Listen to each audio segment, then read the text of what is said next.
Hi, Cynthia. How are Hi, you? good. How are you? I'm doing fantastic. I wanted to say that for your character in Ratchet, um, she really Gwendolyn puts a smile on my face. There was like moments where I was just like, can I trust anybody? Do I have a good soul in this entire show? But Gwendolyn is just a really good person who is just in this unfortunate circumstance. And so I really wanted to know what attracted you to this project and to this character. Well, for me, thank you for everything you said. And for me, it was really a departure and a little bit daunting because I feel like I usually play people who are a little more twisted, who are a little more divided on them, upon themselves. And in Gwendolyn, as you say, I'm kind of the only really sane one in the bunch. And I'm the only one who is kind of sort of a force for good and kind of walking in the path of light and saying to Mildred, you seem to have all these demons, but come with me. It's California. It's 1947.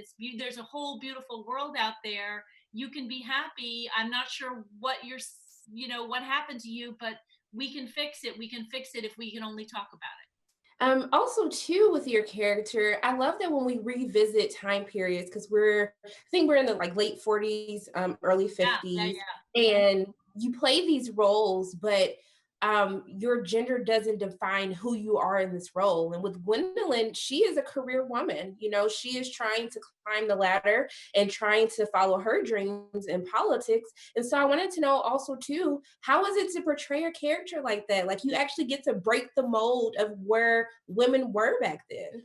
Yeah, I mean, when Ryan Murphy first talked to me about being in the project, he said, I want to make a series that's about this particular moment in American history right after World War II, where people of color and women were such an enormous part of the war effort and were given opportunities to step into jobs and into careers that had never been open to them before.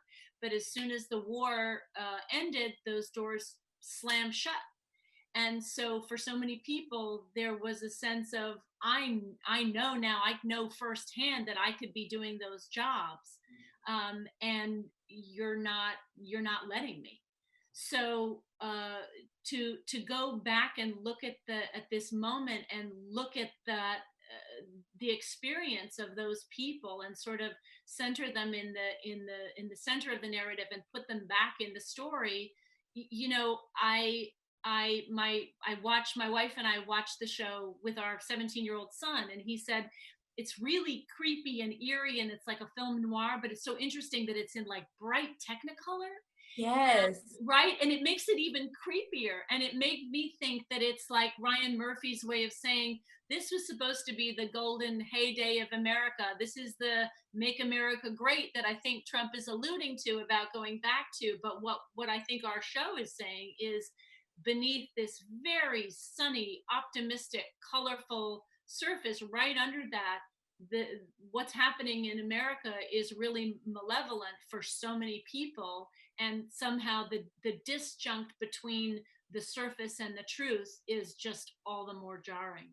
Exactly. And that's what with Gwendolyn, she becomes very secure and grounded in her sexuality. And Mhm. one of the things that I really appreciate is this show really shows how much is on the line. I think that sometimes, because we have made strides, especially with the LGBTQ plus community, that we forget just 60 years ago, you would have lost your career. Like you would have maybe lost your life. And even though sometimes those problems still exist now, how does it feel to really show audiences what was at stake, like what we really need to think about and how we really need to be better allies? Yeah, I mean, I think about, in 1947, the blacklist is coming right around the corner, and so many people had their lives destroyed by being accused of being communists, and for queer people in particular, there was just a massive purge of gay men and lesbians who worked in the US government. They were somehow seen as a security threat, and they lost, as you say, not only their lives but their entire careers. And it's really important to go back and put people back in the narrative that have been excised from from our histories and imagine what it was like to be them and what they faced and what they went through. Cynthia, this was fun. Thank you so much. And thank you for giving me Gwendolyn. She gave me hope. She gave me Oh, hope. I'm so glad. Thank you so Thank much. you so much. Have a great evening. You too. You too. Bye.